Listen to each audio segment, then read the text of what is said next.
Howdy boys, today I will be teaching you how to tie a tie. There may be a brain rot edition for all of y'all who like to peripherally process information, so stay tuned for that. Alright, first we're going to start with how the tie should look. Remember, the front side of the tie is a side that does not have this little loop right here. This is a loop that you put the back end of the tie into to make it look nice and pristine, nice. Okay, so you're gonna have the tie looking like the front side is outwards, not the back side. All right, now the next piece is getting the starting setup for the tie correct.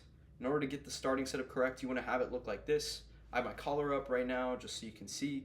You want to have this skinny end of the tie versus the thick end of the tie. You want to have the skinny end of the tie significantly higher up than the thick end of the tie. The reason for this is because you're going to be using this end of the tie a lot more to make the movements around. Basically, just try to memorize. You want to keep this maybe about 3 buttons down or maybe 4 buttons down depending on your size. I'm like 5'9", but 3 buttons down is pretty much good. And you want to keep it like this. So now you're going to take the top end of the tie, the thicker end, you're going to push it over on this side. You want it above this end of the tie, the skinny end, and now you want to thread it through the little loop that's created here. So here we go. We got a loop. Now we have the tie pushed over. Okay, great. Now that we have the tie right here, we're going to do this fun little maneuver for the Windsor knot. Basically, what you're going to do is you're going to wrap it around the back end, like so. And when you do that, you should see the back end of the back side of the tie is facing outwards, okay? You want to have the back side of the tie facing outwards when you do this, so that now you can pull the back side of the tie in to the little knot that's made, into the little hole that's made again. And now it should look like you have this pattern here, okay? It kind of looks like a triangle with this little small piece sticking out in between these two little folds that you've made. And this tie, the long end, should be facing outwards. The back side should be facing outwards, so it looks like so, all right? Now, the next thing we're going to do, and this is the most important part and sometimes the trickiest, is we're going to take this end of the tie, the long end, and we're going to wrap it around the front, okay?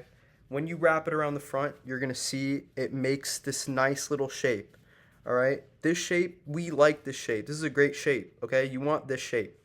Once you've gotten this shape, now feel free to bring the tie back over, but make sure that you keep some kind of space here so you're able to open this up again. This is going to be a little pocket that we're going to use, and again, this is just the long side of the tie pulled over. All right, we want this little space here.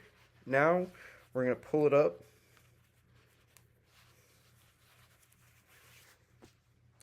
and we have this little space that my finger's holding. And now I'm going to pull this tie right on through. And now, through this, I have done my Windsor knot. I have this beautiful triangle shape right here. Front side of the tie is no longer out.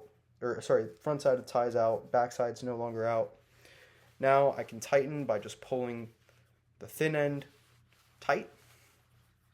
And I can tuck the thin end into the little pocket that I had before. And now I can flip down my collar. And boom. Looking ready to go. Alrighty boys. This is how you do it.